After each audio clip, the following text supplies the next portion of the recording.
Hello दोस्तों, नमस्कार। आपका स्वागत है आपके अपने चैनल हिंदी हब ऑफिशियल पर। हम दोस्तों कर रहे हैं गोदान उपन्यास की प्रश्नोत्तरी, जिसके दो भाग हैं वो हमने कंप्लीट करा दिए हैं। 100 क्वेश्चन पूरा का पूरा उपन्यास है, वो भी शानदार तरीके से आपको पढ़वा रखा है।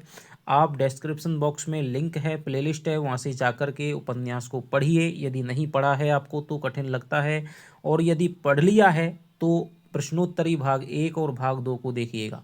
तो ये तीसरी प्रश्नोत्तरी है, जिसमें हमने 50 प्रश्न हैं वो संकलित किए हैं, 101 से 150 तक। तो चलिए बिना किसी देरी के, और भी बहुत सारी रचनाएं करवा रखी हैं, आप उनको पढ़ सकते हैं प्लेलिस्ट में जाकर के। यदि कोई रचना आप दोबारा से पढ़ना चाहते हैं, कोई भी कमी है, जो भी आपकी बात है, कमेंट में करके आप बताइएगा। तो चलिए करते हैं आज हमारा भाग 3 गोदान उपन्यास की प्रश्नोत्तरी। पहला है हमारा प्रश्न, यानी 101वां प्रश्न है।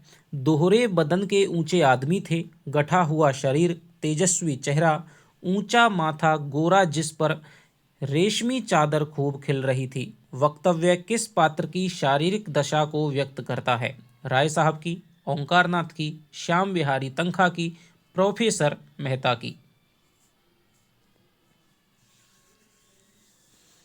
जितनी भी रचनाएं RPSC first grade second grade में लगी हैं, सबकी पीडीएफ है, मैंने आपको टेलीग्राम चैनल पे भेज दी है। वहाँ से आप, डिस्क्रिप्शन में लिंक है, वहाँ से आप जाकर के ज्वाइन कर सकते हैं।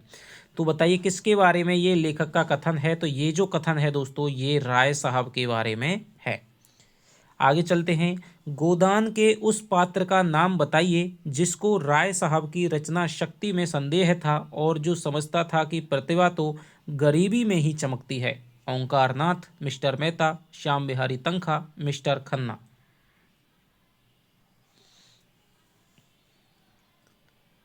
तो जब से राय साहब हैं अपने यहाँ पर धनुष यज्ञ करवा रहे हैं, उनके यहाँ पर उनके दोस्त हैं जो कॉलेज में पढ़ते थे, संगी साथी हैं, मिलने जुलने वाले हैं, वो सभी आए हैं। और तब राय साहब की जो शारीरिक दशा थी उसका हमने पहले क्वेश्चन में देखा, लेखक ने बताया है। दूसरे क्वेश्चन में तो राय साहब ने क्या किया कि अब की बार कोई नाटक मिला नहीं था, तो मैंने क्या है 2 घंटे का नाटक स्वयं ही लिख डाला। लेकिन एक पात्र ऐसा है, कौन है? ओंकारनाथ है। ओंकारनाथ को राय साहब की शक्ति में, रचना शक्ति में संदेह था। वो समझते थे कि जब तक प्रतिभा है वो तो क्या है, गरीबी में चमकती है। राय साहब तो बहुत ही अय्याश, विलासी और अमीर आदमी हैं, ये इस प्रकार की प्रतिभा का नाटक है वो नहीं लिख सकते हैं। ऐसा किसका मानना था? जब तक स्टेज पर शिक्षित अभिनेत्रियां नहीं आती तब तक हमारी नाट्य कला का उद्धार नहीं हो सकता। ओंकारनाथ, मिस्टर मेहता, श्याम बिहारी तनखा, मिस्टर खन्ना। बताइए।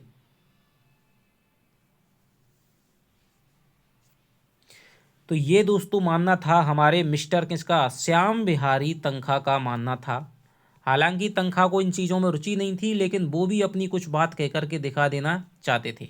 तो श्याम बिहारी तनखा का मानना था कि जब तक अभिनेत्रियां हमारी क्या नहीं होंगी, शिक्षित नहीं होंगी, जब तक वो संवादों को पढ़ नहीं सकती, याद नहीं कर सकती, सही तरह से उनको प्रस्तुत नहीं कर सकती, अभिव्यक्त नहीं कर सकती, तब तक जो भारतीय नाट्य कला है उसका उद्धार नहीं हो सकता। मुझे उन लोगों से ज़रा भी हमदर्दी नहीं है जो बातें तो करते हैं कम्युनिस्टों की सी, मगर जीवन है रईसों का सा, उतना ही विलास में, उतना ही स्वार्थ से भरा हुआ। किसका कथन है? ओंकारनाथ, मिस्टर मेहता, राय साहब, मिस्टर खन्ना। बताइए। पार्ट दोस्तों 6 से ये सारे क्वेश्चन हमारे चल रहे हैं अभी तक। तो ये कथन है दोस्तों मिस्टर मेहता का। ठीक है, मिस्टर मेहता यहाँ पर क्या है, सिद्धांत और व्यवहार में जो विसंगति है उसको बताते हैं कि हमें जो कहते हैं, जो हमारा सिद्धांत है वैसा ही हमें कर्म करना चाहिए। राय साहब पर असलियत में वो व्यंग कर रहे हैं। निम्न में से कौन सा कथन मेहता जी का नहीं है? अब आपको कौन सा कथन है जो वो छांटना है, मेहता जी का नहीं है।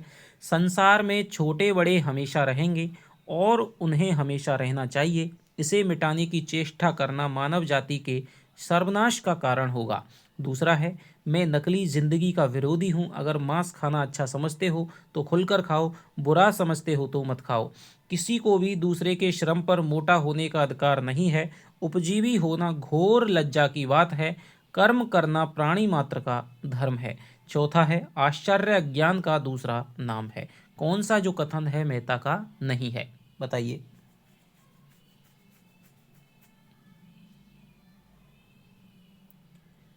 आपको स्नातक की दोस्तों जो रचनाएं हैं उनको पढ़ने के लिए और जितनी प्रश्नोत्तरी है उसके लिए हिंदी हब ऑफिशियल से बढ़िया चैनल आपको नहीं मिल सकता। चाहे तो आप 2-4 दिन जुड़ कर के इससे देखिएगा, जितने भी नए मित्र आए हैं। तो देखिए, पहला जो कथन है दोस्तों वो हमारा मेहता का है। संसार में छोटे बड़े हमेशा रहेंगे, उन्हें हमेशा रहना चाहिए। बात चलती है कि भाई संसार में क्या है, समाजवाद की बात चलती है, लेकिन मेहता जी कहते हैं कि भाई आप धन से भले ही लोगों को क्या कर सकते हो, एक कर सकते हो, एक जैसा कर सकते हो, लेकिन लोग तो क्या है, विद्या में, बुद्धि में, बल में, वैभव में, रूप में, रंग में, ताकत में, सब में अलग अलग होते हैं। तो हमेशा से छोटा जो बड़ा है वो कभी मिट नहीं सकता है, हमेशा से रहेंगे। मैं नकली जिंदगी का विरोधी हूँ। यहाँ पर वही सिद्धांत और व्यवहार की बात है।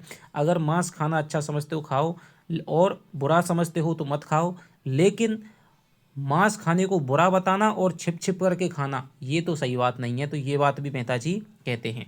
आश्चर्य अज्ञान का दूसरा नाम है, ये बात भी मेहता जी कहते हैं। लेकिन ये जो बात है दोस्तों, किसी को भी दूसरे के श्रम पर, ये बहुत ही अच्छा कथन है। और ये जो कथन है वो है राय साहब का कथन है। हमें समय के साथ चलना भी है और उसे अपने साथ चलाना भी है। बुरे कामों में ही सहयोग की जरूरत नहीं होती, अच्छे कर्मों के लिए भी सहयोग उतना ही जरूरी है। किसका कथन है? ओंकार नाथ, मिस्टर मेहता, श्याम बिहारी तनखा, मिस्टर खन्ना, बताइए।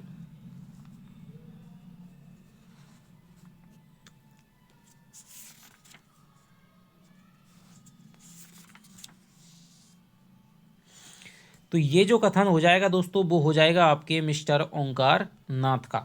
आगे चलते हैं। हमें साधु महात्माओं के सामने हम साधु महात्माओं के सामने सिर इसलिए झुकाते हैं कि उनमें त्याग का बल है। इसी तरह हम बुद्धि के हाथ में अधिकार भी देना चाहते हैं, सम्मान भी, नेतृत्व भी, लेकिन संपत्ति किसी तरह नहीं। किसका कथन है? ओंकार नाथ, मिस्टर मेहता, श्याम बिहारी तनखा, मिस्टर खन्ना,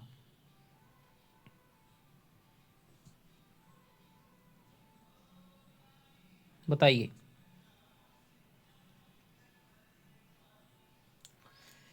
तो ये जो कथन है दोस्तों, हम साधु महात्माओं के सामने सिर इसलिए झुकाते हैं क्योंकि उनमें त्याग का बल है। ये जो कथन है वो हो जाएगा आपके हमारे किसका? तो देखिए, ये जो कथन है दोस्तों वो हमारे किसका है? राय साहब का है। किसका है? राय साहब का है। ऑप्शन में नहीं लिख पाया हूँ मैं। तो ये जो कथन है वो किसका है? राय साहब का कथन है कि हम साधु महात्माओं के सामने सिर इसलिए झुकाते हैं कि उनमें त्याग का बल है। इसी तरह हम बुद्धि के हाथ में अधिकार भी देना चाहते हैं, सम्मान भी, नेतृत्व भी, लेकिन संपत्ति किसी तरह नहीं। जब तक साधु महात्माओं के पास में संपत्ति नहीं है, जब तक वो त्याग करके बैठे हैं, तब तक तो हम उनके सामने सिर झुकाते हैं। लेकिन यदि वो गृहस्थी के चक्कर में पड़ते हैं, संपत्ति के चक्कर में पड़ते हैं, माया के चक्कर में जैसे ही पड़ते हैं, तो हम उसकी बुराइयां करने लग जाते हैं। तो राय साहब का कथन है, शक्कर मिल के मैनेजिंग डायरेक्टर कौन थे? ओंकार नाथ, मिस्टर मेहता, श्याम बिहारी तनखा, मिस्टर खन्ना। आसान सा क्वेश्चन है। तो देखिए, शक्कर मिल के मैनेजिंग डायरेक्टर थे मिस्टर खन्ना। तो देखिए, 30-30 मिनट की, 35-35 मिनट की क्लास है। यदि आप ले लेंगे 4-5 क्लास, हालांकि आपने मान लीजिए पहले उपन्यास अपनी तरफ से पढ़ रखा है, फिर भी यदि प्रश्नोत्तरी की क्लास आप लेते हैं तो आपको गारंटी देता हूं कि आपका कोई भी प्रश्न है, 3-4 प्रश्न आने वाले हैं, कोई भी प्रश्न आपका यहाँ से गलत नहीं जाएगा। पूरे उपन्यास को उधेड़ करके रख दिया है प्रश्नों के माध्यम से। तो मिस्टर खन्ना का है क्या दोस्तों? ये मैनेजिंग डायरेक्टर थे शक्कर मिल के। मिस मालती ने कहाँ से डॉक्टरी की पढ़ाई की थी? इंग्लैंड, अमेरिका, चीन, रूस। तो मिस मालती हैं दोस्तों, कहाँ से आई थी दोस्तों? इंग्लैंड से उन्होंने डॉक्टरी की पढ़ाई की थी और लखनऊ में आकर के क्या करती हैं? वो प्रैक्टिस करती हैं। अगला कथन है, प्रश्न है, लेखक के अनुसार मालती के विषय में असंगत कथन कौन सा है? अब यहाँ मालती के विषय में गलत कथन है वो बताना है। मालती नवयुग की साक्षात प्रतिमा है। मालती आमोद प्रमोद को ही जीवन का तत्व समझती है। वह मेकअप में प्रवीण और हाजिर जवाबी है। वह बाल मनोविज्ञान की अच्छी जानकार है। बताइए। लेखक के अनुसार मालती के विषय में देखिए, लेखक कहता है कि मालती है वो नवयुग की साक्षात प्रतिमा है। बिल्कुल सही बात है। मालती आमोद प्रमोद को ही जीवन का तत्व समझती है। यह भी बात सही है। वह मेकअप में प्रवीण है, हाजिर जवाबी है। बिल्कुल सही है। पुरुषों को रिझाने की कला में भी क्या है, निपुण है। इसीलिए वो बाल मनोविज्ञान की नहीं बल्कि किसकी, पुरुष मनोविज्ञान की क्या है दोस्तों, अच्छी जानकार है। पुरुष मनोविज्ञान की। एक दोस्तों रिक्वेस्ट है आपसे, एक क्लास को बनाने के लिए कम से कम 4 घंटे लगते हैं। तो आपसे मेरा निवेदन है कि आप थोड़ा सा कमेंट करके, अच्छी आ रही है तो, बुरी लग रही है तो, जो भी सुधार कर सकता हूँ कमेंट करके बताइएगा। लाइक करिएगा, कोई भी यदि आपका पढ़ने देखने वाला है तो उसको शेयर करिएगा, ठीक है, जिससे कि थोड़ा सा मोटिवेशन है वो मिल सके, क्योंकि समय की बहुत व्यस्तता है। पब्लिक उससे आशा तो यह रखती है और इसीलिए क्लास हमारी क्या है, रेगुलर थोड़ी सी नहीं आ पाती है। तो आप थोड़ा सा संबल देंगे तो मुझे भी ज़्यादा से ज़्यादा काम करने की उत्साह रहेगा। पब्लिक उससे यह आशा तो रखती है कि वह हर आंदोलन में सबसे आगे रहे, जेल जाए, मार खाए, यह उसका धर्म समझा जाता है। उसे हर एक कला, हर एक विद्या में पारंगत होना चाहिए, लेकिन उसे जीवित रहने का अधिकार नहीं। गोदान में आया यह कथन किस वर्ग की ओर इशारा करता है? लेखक वर्ग की ओर, संपादक वर्ग की ओर, राजनेता वर्ग की ओर, दार्शनिक वर्ग की ओर? बताइए।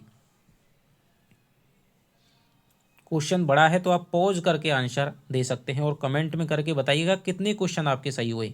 तो पब्लिक उससे आशा रखती है, ये जो कथन है दोस्तों ओंकार नाथ का है और किसके बारे में है, संपादक वर्ग की ओर इशारा करता है। लिखते तो वह लोग हैं जिनके अंदर कुछ दर्द है, अनुराग है, लगन है और विचार हैं। जिन्होंने धन और भोग विलास को जीवन का लक्ष्य बना लिया, वह क्या लिखेंगे? ओंकार नाथ ने इस कथन के माध्यम से किस पात्र पर व्यंग्य किया है? बहुत देखिए, दोबारा से पढ़िएगा क्वेश्चन को। मालती पर, मेहता पर, कामिनी खन्ना पर, राय साहब पर?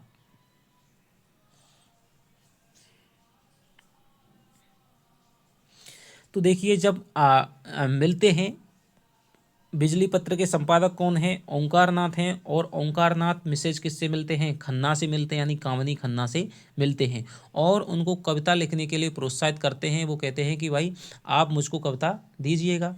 हालांकि उनमें प्रतिभा बहुत कम थी, लेकिन ओंकार नाथ ने ही प्रशंसा कर करके उनको कवयित्री बनाया था। वो कहती हैं कि भाई आप मिस मालती से कविता लिखवाइएगा, आप उनके तो बहुत ज़्यादा क्या है, पसंद करने वाले हैं, आपके पत्र की बिक्री है वो बहुत ज़्यादा बढ़ जाएगी।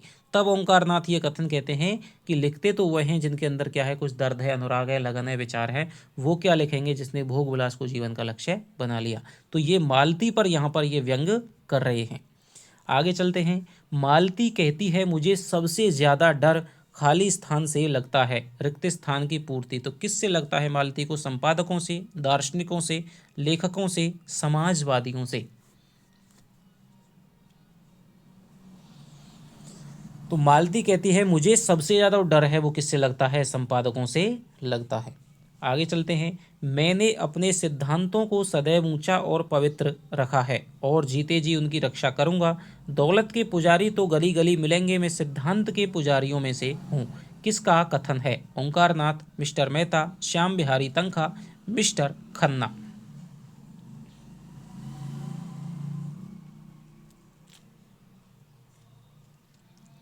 तो देखिए, जब जो ओंकार नाथ हैं मिसेज खन्ना से बात कर रहे होते हैं, तभी आता है कि भाई मिस मालती आपको बुला रही हैं। मिस मालती के पास वो जाते हैं। मिस मालती उनको कहती हैं कि भाई आप पत्र में इतनी इतनी बुरी बातें लिखते हैं, आप थोड़ा सा क्या है, बड़े बड़े लोगों की आप थोड़ी सी आप खुशामद यदि कर लें तो आपके पत्र के लिए बहुत सारा चंदा है वो मिल सकता है। लेकिन थोड़ा सा आपको व्यवहार बदलने की वो है, मैं आपको बहुत सारे ऊंचे लोगों से मिला सकती हूँ, पैसा दिलवा सकती हूँ। तब ओंकार नाथ ये कथन कहते हैं कि मैं अपने सिद्धांतों को सदैव ऊंचा पवित्र रखा है। तो ये किसका कथन है? ओंकार नाथ का कथन है। मेरे लिए धन केवल उन सुविधाओं का नाम है जिनसे मैं अपना जीवन सार्थक कर सकूं। धन मेरे लिए बढ़ने और फलने फूलने वाली चीज़ नहीं, केवल साधन है। मुझे धन की बिल्कुल इच्छा नहीं। कथन किसने किससे कहा? मालती ने मेहता से, ओंकार नाथ ने मालती से, ओंकार नाथ ने राय साहब से, मेहता ने राय साहब से?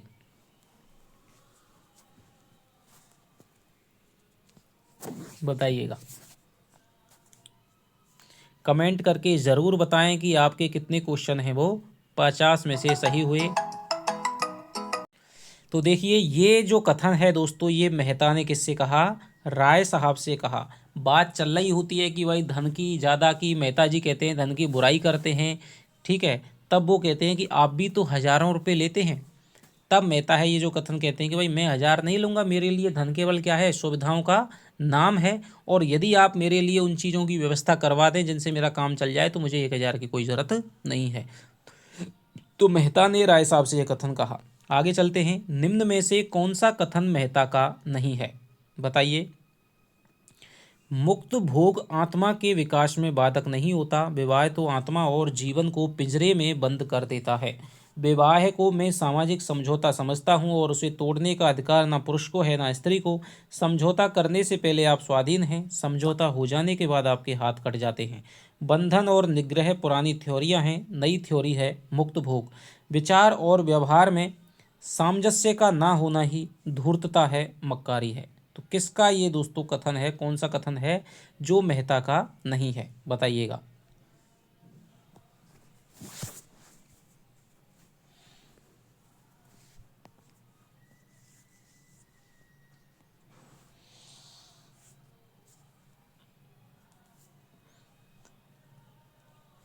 तो देखिएगा, मेहता जी के यहाँ पर बात होती है दोस्तों। मेहता जी क्या देते हैं? मुक्त भोग का सिद्धांत देते हैं कि विवाह है वो तो हमको किस में बांध देता है? बंधन में बांध देता है। हमें क्या है? लिव इन रिलेशनशिप में या आराम से बिना शादी के ही क्या है? भोग करना चाहिए। तो यहाँ पर ये कथन है वो मेहता जी का हो गया। ये कथन तो आपका मेहता जी का सुपरहिट कथन है ही है कि विवाह को मैं सामाजिक समझौता समझता हूँ। तो ये भी मेहता का कथन है। बंधन और निग्रह पुरानी थ्योरियां हैं। जब मेहता मुक्त भोग वाली बात कहते हैं तब कहते हैं, तब कौन कहता है? खन्ना जी कहते हैं कि अब तक जो बंधन है शादी कर लेना और सन्यासी हो जाना, ये तो क्या है? पुरानी थ्योरियां हैं। प्रवृत्ति और निवृत्ति पुरानी थ्योरियां हैं, नई थ्योरी है क्या है? मुक्त भोग। तो ये खन्ना का कथन है। विचार और व्यवहार में सामंजस्य का ना होना दूरता मकारी, ये भी क्या है? मेहता जी का कथन है। तो ऑप्शन नंबर 3 इसका उत्तर हो जाएगा। आगे चलते हैं, मिर्जा खुर्शीद के बारे में गलत तथ्य वाला विकल्प कौन सा है?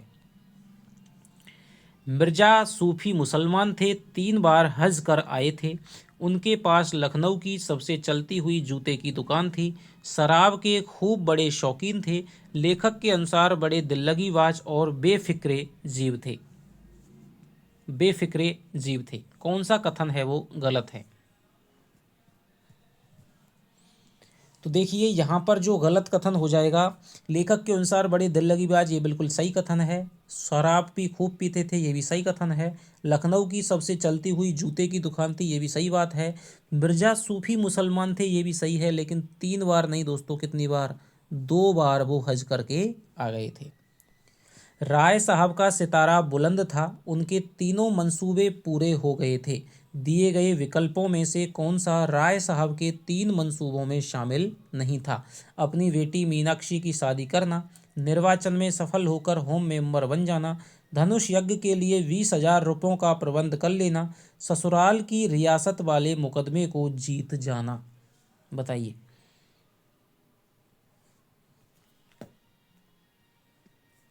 तो यहाँ पर जो राय साहब के 3 मंसूबे थे दोस्तों, बेटी की शादी करना हो गया, निर्वाचन में सफल यानी चुनाव को जीत जाना हो गया, ससुराल की रियासत थी जो सालों ने क्या कर ली थी, उस पर दावा कर रखा था, तो उसको भी मुकदमे को ये जीत गए थे। ये जो है ये इनके 3 मंसूबों में नहीं आता है। ये तो बहुत पहले की बात है जब उपन्यास की शुरुआत होती है। होरी से हम मिलते हैं राय साहब।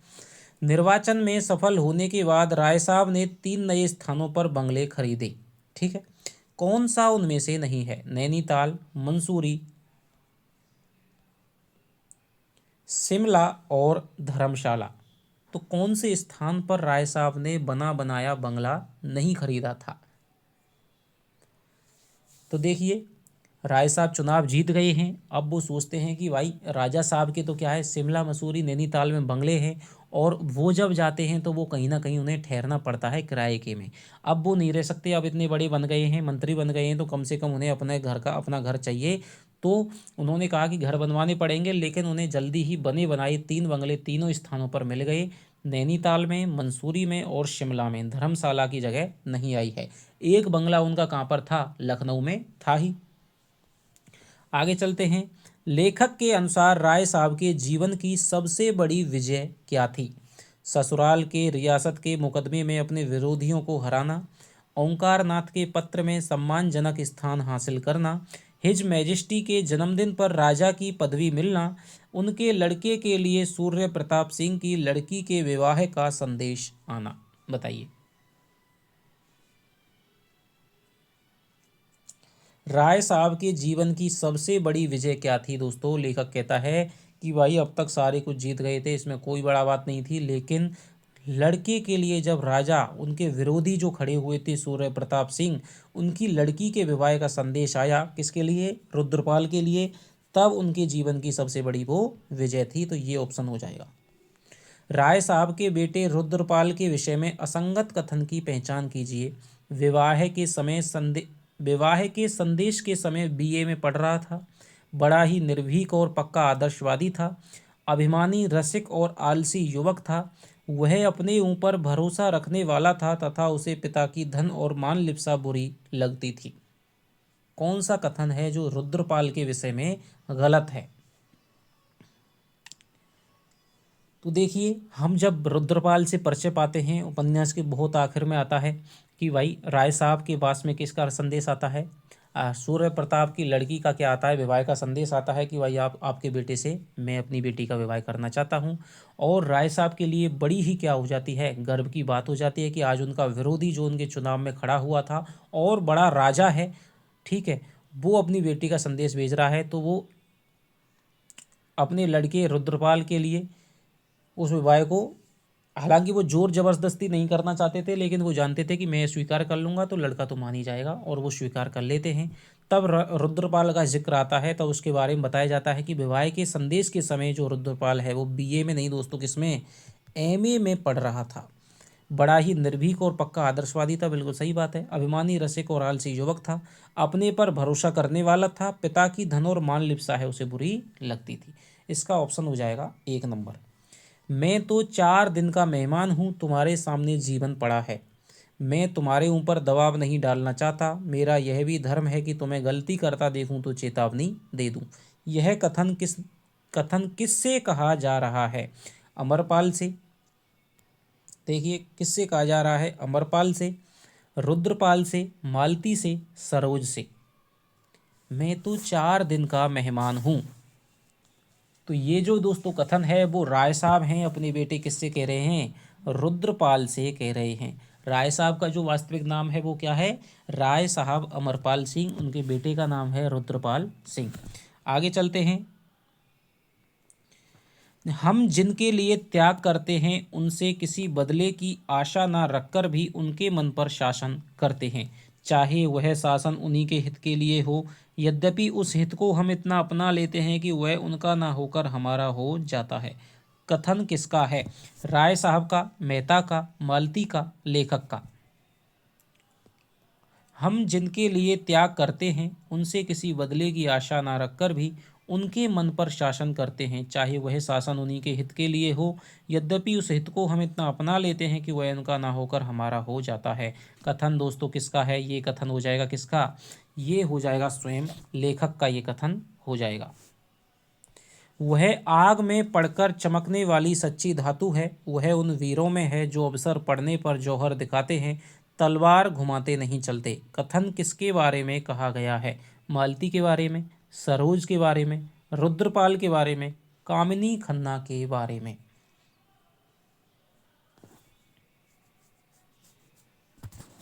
वह आग में पड़कर चमकने वाली। देखिए, जब राय साहब आते हैं अपने बेटे रुद्रपाल से बात करने, तो रुद्रपाल कहता है कि भाई मैं तो क्या है, मेरी तो शादी हो चुकी है, अब आप मरिए चाहे कुछ भी करिए। अब वहाँ उन्हें पता लगता है और वो अपने प्रमाण पत्र दिखा देता है। राय साहब को बड़ा झटका लगता है, उन्हें लगता है कि अब इस बेटे का कुछ नहीं कर सकते, पुलिस भी कुछ नहीं कर सकती। तो वो सोचते हैं कि भाई मालती के पास जाकर ही मैं क्या कर सकता हूँ, कुछ कर सकता हूँ, शायद मालती है वो मान जाए और ये झक मार के रह जाएगा। तब वो मेहता के पास जाता है, मेहता उसे थोड़ी मजाक करते हैं, लेकिन बाद में वो कहते हैं कि भाई तुम्हारी जो बहन है वो तो किसकी है? मालती की ही है, लेकिन उसको मैं कैसे स्वीकार कर सकता हूँ?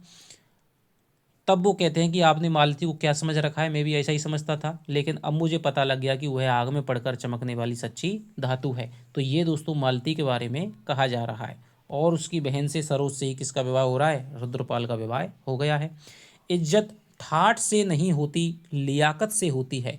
आप में जो लियाकत है वह तो दुनिया जानती है। कथन किसके द्वारा कहा जा रहा है, मेहता के द्वारा, राय साहब के द्वारा, तनखा के द्वारा, रुद्रपाल के द्वारा।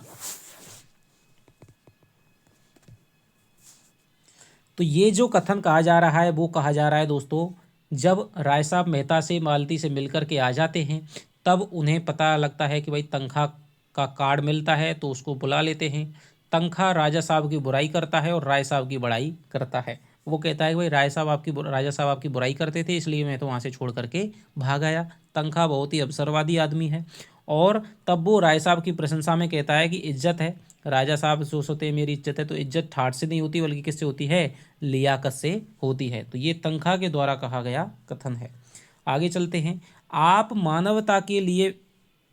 मानवता लिए फिरते हैं और यह नहीं देखते कि संसार में आज भी मनुष्य की पशुता ही उसकी मानवता पर विजय पा रही है। जब तक मनुष्य रहेगा उसकी पशुता भी रहेगी। किसका कथन है, मेहता का, तनखा का, सूर्य प्रताप का, दिग्विजय सिंह का।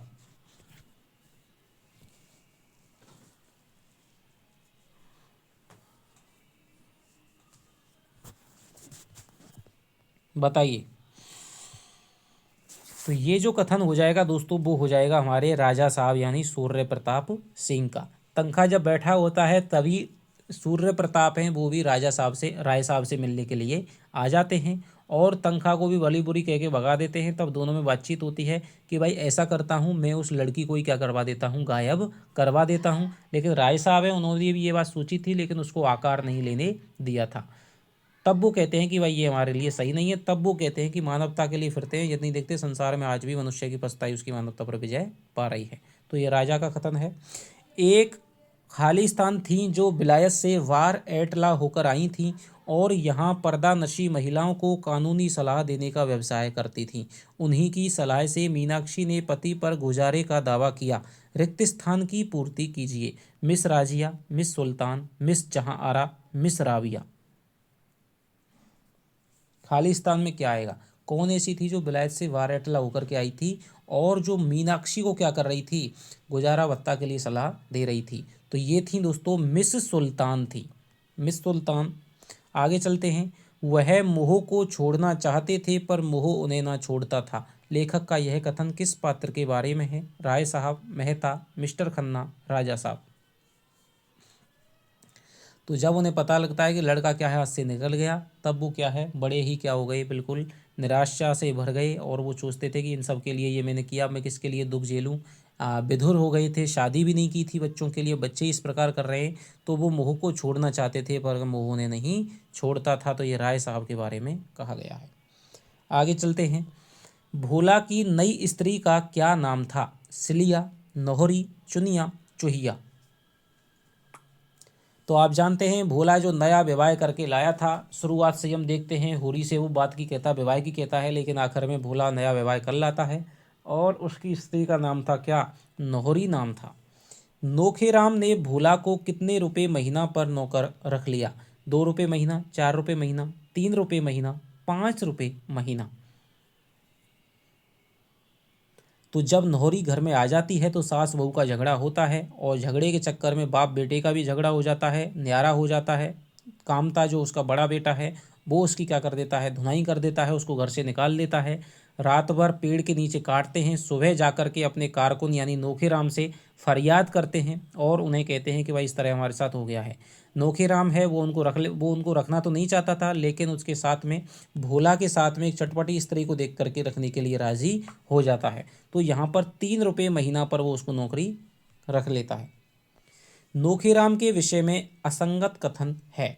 नोखीराम नाटे मोटे, खलवाट, लंबी नाक और छोटी छोटी आंखों वाले सांवले आदमी थे। उन्हें तेल की मालिश कराने में बड़ा आनंद आता था, परंतु उनके कपड़े हमेशा साफ स्वच्छ रहते थे। उनके 7 भाई और बाल बच्चे सभी उन्हीं पर आश्रित थे। बताइए। तो नोखेराम के विषय में देखिए गलत कथन कौन सा है, ये बात बिल्कुल दोस्तों सही है। तेल की मालिश भी वो कराते थे, ये बात भी सही है, और इसीलिए उनके कपड़े हैं वो क्या रहते थे, तेल से चुपड़े हुए, चीकट रहते थे। तो ये जो है दोस्तों ये जो कथन है वो यहाँ पर हमारा क्या हो जाएगा, गलत हो जाएगा। कपड़े साफ स्वच्छ नहीं रहते थे बल्कि क्या रहते थे, चीकट रहते थे। उनके 7 भाई और बाल बच्चे, ये भी बात बिल्कुल सही है। तो ऑप्शन हो जाएगा इसमें तीसरा। आगे चलते हैं दोस्तों। बेईमानी करके कोई आज तक फलीभूत हुआ है, संसार में अन्याय ना होता तो इसे नरक क्यों कहा जाता, भगवान सब देखते हैं, संसार का रत्ती रत्ती हाल जानते हैं।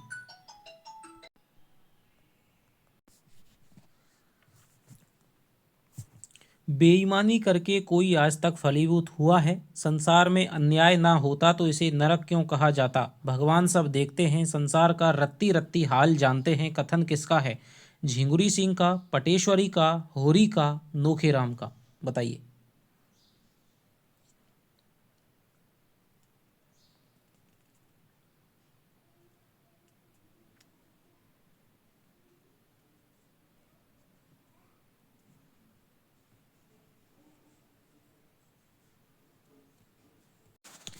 तो ये जो दोस्तों कथन है वो हो जाएगा हमारे किसका, नोखेराम का हो जाएगा। जब यहाँ पर भोला और नोहरी हैं, जब उसके द्वार पे जाते हैं तब ये कथन है वो कहता है। आगे चलते हैं।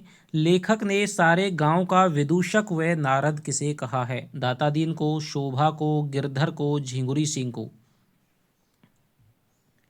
तो लेखक ने सारे गांव का विदूषक है और नारद है वो कहा है किसको, शोभा को, कि शोभा सारे गांव का विदूषक बल्कि नारद था। आगे चलते हैं।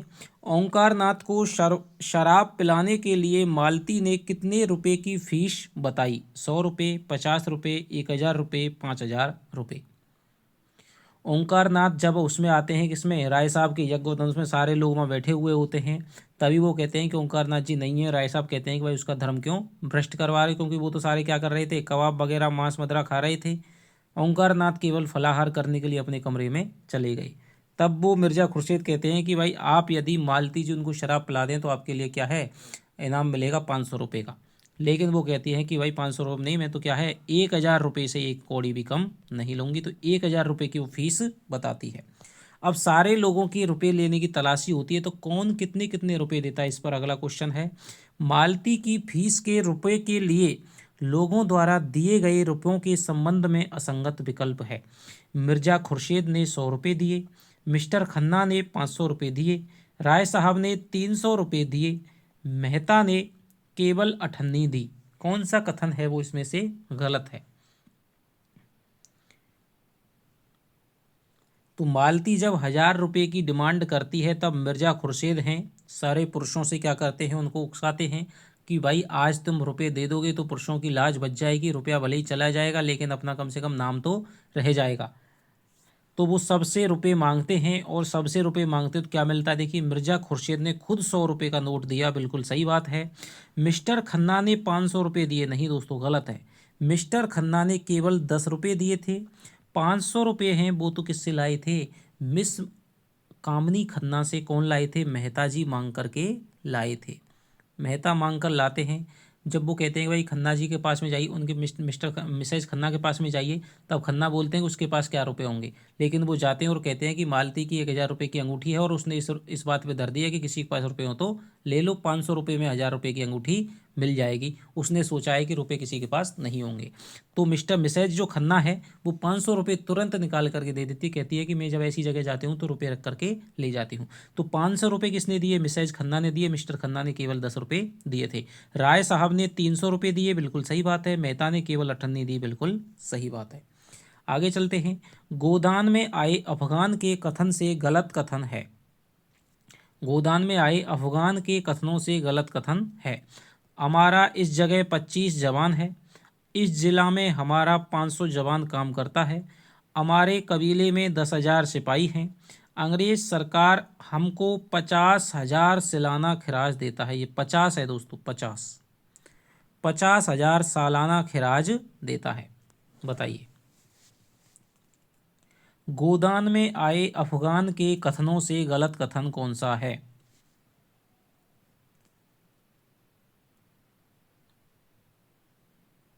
तो हमारा इस जगह 25 जवान है, बिल्कुल सही बात है। इस जिला में हमारा 500 जवान काम करता है, ये भी बात सही है।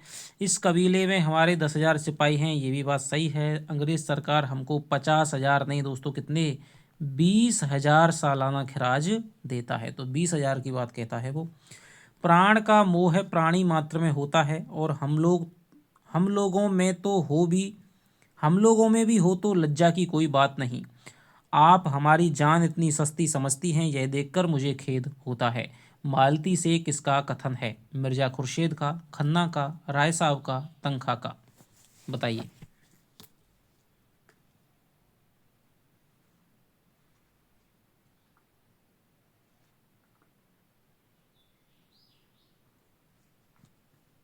बताइए।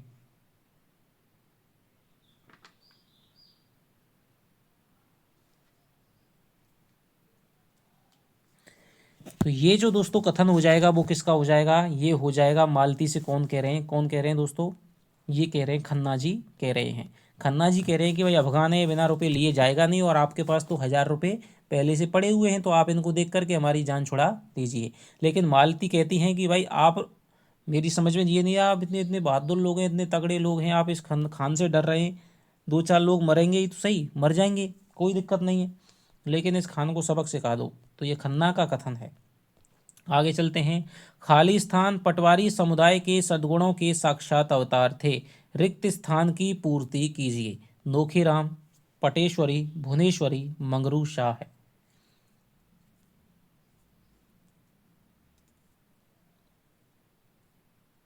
खालिस्तान पटवारी समुदाय के सद्गुणों के साक्षात अवतार थे। नोखीराम, पटेश्वरी, भुवनेश्वरी, मंगरू शाह है।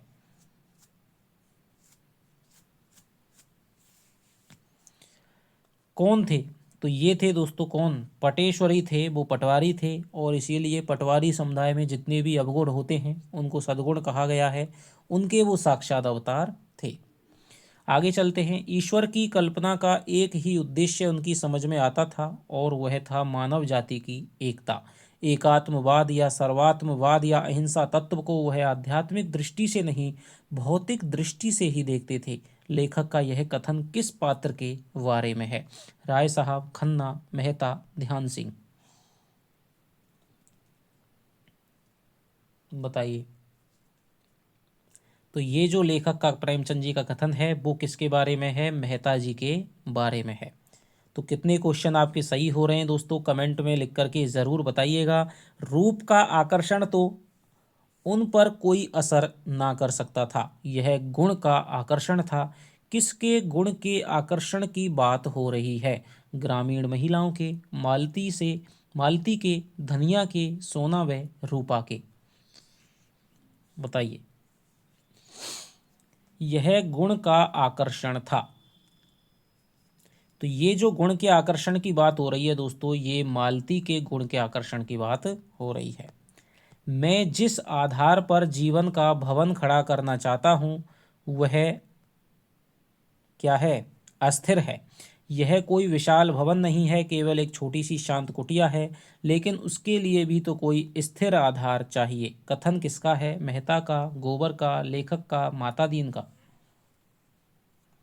तो जैसा कि कथन की उससे ही पता चल रहा है किसका कथन है, ये हो जाएगा मेहता जी का कथन है। किससे? मालती से कथन है। नारी परीक्षा नहीं चाहती है, प्रेम चाहती है। तुमने सदैव मुझे परीक्षा की आंखों से देखा है, कभी प्रेम की आंखों से नहीं। क्या तुम इतना भी नहीं जानते कि नारी परीक्षा नहीं चाहती, प्रेम चाहती है? तो किसका ये कथन है दोस्तों? सोना का, झुनिया का, वर्दा का, मालती का? थोड़ा सा इसमें गलत हो गया है। ये जो बात है वो लास्ट में यही वाली आनी चाहिए थी कि तुमने सदैव मुझे परीक्षा की आंखों से देखा है, कभी प्रेम की आंखों से नहीं। क्या तुम इतना भी नहीं जानते कि नारी सदैव परीक्षा नहीं चाहती है, प्रेम चाहती है? तो ये जो कथन है वो हो जाएगा मालती का। आगे चलते हैं। प्रेम सीधी सादी गऊ नहीं, खूंखार शेर है, जो अपने शिकार पर किसी की आंख भी नहीं पड़ने देता। किसका कथन है? रुद्रपाल का, राजा साहब का, मेहता का, लेखक का? बताइए। तो ये जो कथन हो जाएगा दोस्तों वो हो जाएगा हमारे किसका, मेहता जी का, मालती से ये कथन है। मर्द बुरा हो तो औरत की गर्दन काट लेगा, औरत बुरी हो तो मर्द के मुंह में कालिख लगा देगी। लेखक के अनुसार यह कथन किसका होना चाहिए, भोला का, धनिया का, होरी का, पटेश्वरी का। बताइए किसका कथन है ये होना चाहिए। मर्द बुरा हो तो औरत की गर्दन काट लेगा, औरत बुरी हो तो मर्द के मुंह में कालिख लगा देगी। ये जो कथन है वो लेखक के अनुसार, लेखक कह रहा है कि कौन सोच रहा है, होरी है इस बात को सोच रहा है। आगे चलते हैं। सेवा और त्याग की देवी, जवान की तेज पर मोम जैसा हृदय, पैसे पैसे के पीछे प्राण देने वाली पर मर्यादा रक्षा के लिए अपना सर्वस्व होम कर देने को तैयार, किसके चरित्र का चित्रण किया जा रहा है। बताइए। सिलिया के, मालती के, झुनिया के और धनिया के। सेवा और त्याग की देवी, जवान की तेज, मोम जैसा हृदय, जैसे पैसे के पीछे प्राण देने वाली, रक्षा के लिए अपना सर्वस्व होम कर देने को तैयार। तो ये कहा जा रहा है दोस्तों, धनिया के बारे में हो रही है वो सोच रहा है। धर्म का बंधन बड़ा कड़ा होता है, जिस समाज में जन्मे और पले उसकी मर्यादा का पालन तो करना ही पड़ता है। समाज के नाते अगर आदमी का कुछ धर्म है तो मनुष्य के नाते भी उसका कुछ धर्म है। समाज धर्म पालने से समाज आदर करता है, मगर मनुष्य धर्म पालने से तो ईश्वर प्रसन्न होता है। किसका कथन है, होरी का, दाता दीन का, माता दीन का, भोला का। बताइए। तो धर्म का बंधन कड़ा होता है, ये जो कथन है दोस्तों किसके बारे में है, माता दीन का ये कथन है। माता दीन है वो रुपये सिलिया को देने आता है, तब वो प्रायश्चित की बात कहता है कि भाई हालांकि मुझे भी क्या है, धर्म है तो धर्म को क्या है समाज के लिए जरूरी है, लेकिन अब मेरा क्या है व्यक्ति के नाते सिलिया के प्रति धर्म है, तो मैं उसको रुपये दे करके जाता हूँ, तुम उसको रुपये दे देना, मेरी तो जाने की हिम्मत है नहीं। तो माता दीन का कथन है। आगे चलते हैं। आज अपने घर की रानी है, गले में हंसुली और हुमेल है, कानों में करण फूल सोने की बालियां, हाथों में चांदी के चूड़े और कंगन, आंखों में काजल है और मांग में सिंदूर। किसका चरित्र चित्रण किया गया है, नौहरी का, धनिया के वैवाहिक रूप का, सोना का, झिंगुरी सिंह की छोटी पत्नी का। बताइए किसका यहाँ पर ये चित्रण है। आज अपने घर की रानी है, गले में हंसुली और हुमेल है। तो ये जो दोस्तों चरित्र है, जब सिलिया है उसको रुपए दे करके माता दीन चला जाता है, रुपए पा करके सिलिया है वो फूली नहीं समाती है और उसके धर्म भ्रष्ट होने का कारण स्वयं को मानती है, और वो कहती है कि अब मैं भाई उससे क्षमा मांगूंगी। अब वो इस अपनी खुशी को शेयर करना चाहती है। सोना ही उसकी सहेली थी और सोना से मिलने के लिए आधी रात को वो चल देती है, मथुरा से मिलती है, और मथुरा को देख करके वो बात होता है प्रसंग, सोना उसको पकड़ लेती है। तब सोना के बारे में ये आता है कि आज अपने घर की रानी है, गले में हंसुली है, तो सोना का ये चरित्र चित्रण है। आगे चलते हैं। समझौते या मेल झोल में उनका विश्वास ना था, यह तो निर्जीवता के लक्षण हैं। वह तो संघर्ष के पुजारी थे जो सजीवता के लक्षण हैं। किसके बारे में कहा गया है, दाता दीन, झिंगुरी सिंह, मेहता, पटेश्वरी। बताइए। समझौते या मेल जोल में उनका विश्वास न था, यह तो निर्जीवता के लक्षण हैं। वह तो संघर्ष के पुजारी थे जो सजीवता के लक्षण हैं। तो ये जो कहा गया है दोस्तों वो पटेश्वरी के बारे में कहा गया है कि पटेश्वरी पटवारी समुदाय के सद्गुणों के साक्षात अवतार थे। समझौते या मेल जोल में उनका विश्वास ना था, यह तो निर्जीवता का लक्षण है। वह तो संघर्ष के पुजारी थे जो सजीवता का लक्षण है।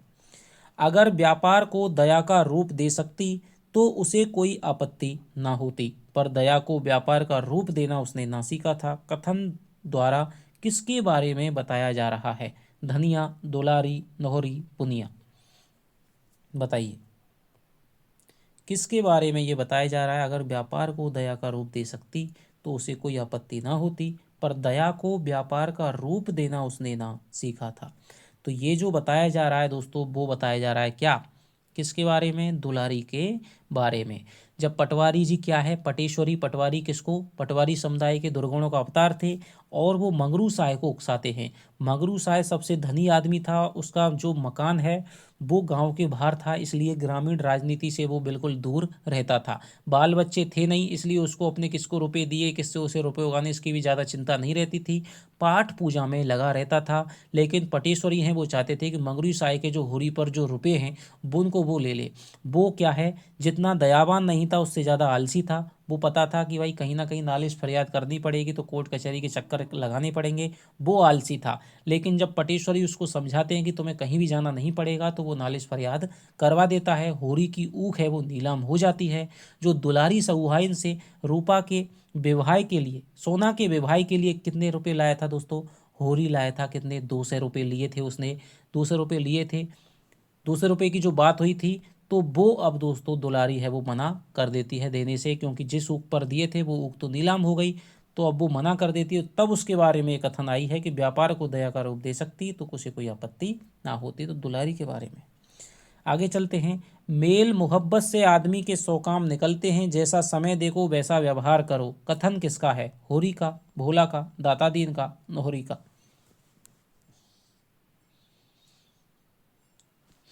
तो ये जो कथन है दोस्तों वो हो जाएगा नोहरी का। जब नोहरी आती है कि भाई तुम्हारे विवाह की तैयारियां कैसी चल रही होती हैं, सामान वगैरह क्या आ गया, तब होरी कहता है कि भाई रुपये की व्यवस्था ही नहीं है, कहीं ना कहीं से रुपये लेने पड़ेंगे। वो कहता है जब घर में रुपये हों तो तुम्हें देखने की क्या ज़रूरत है, मेरे पास रुपये हैं और मेरे पास क्या है, 200 रुपये तुम ले लेना और उनसे तुम्हारा काम चल जाए तब पीछे दे देना। लेकिन तब वो 200 रुपये की अगले दिन बात कह देता है। नोहरी को घर पहुंचाने जाता है, तब रास्ते में उन दोनों की बातचीत होती है कि भाई तुम रावत को यानी कि भूला को समझा देना, इतनी बार बार जिद कर रखा है उसने, मुझको परेशान कर रखा है। अब यदि मैं किसी से बोलूँगी चालूंगी नहीं तो कैसे काम चलेगा। मेल मोहब्बत से आदमी के 100 काम निकलते हैं, जैसा समय देखो वैसा व्यवहार करो, नोहरी का ये कथन है।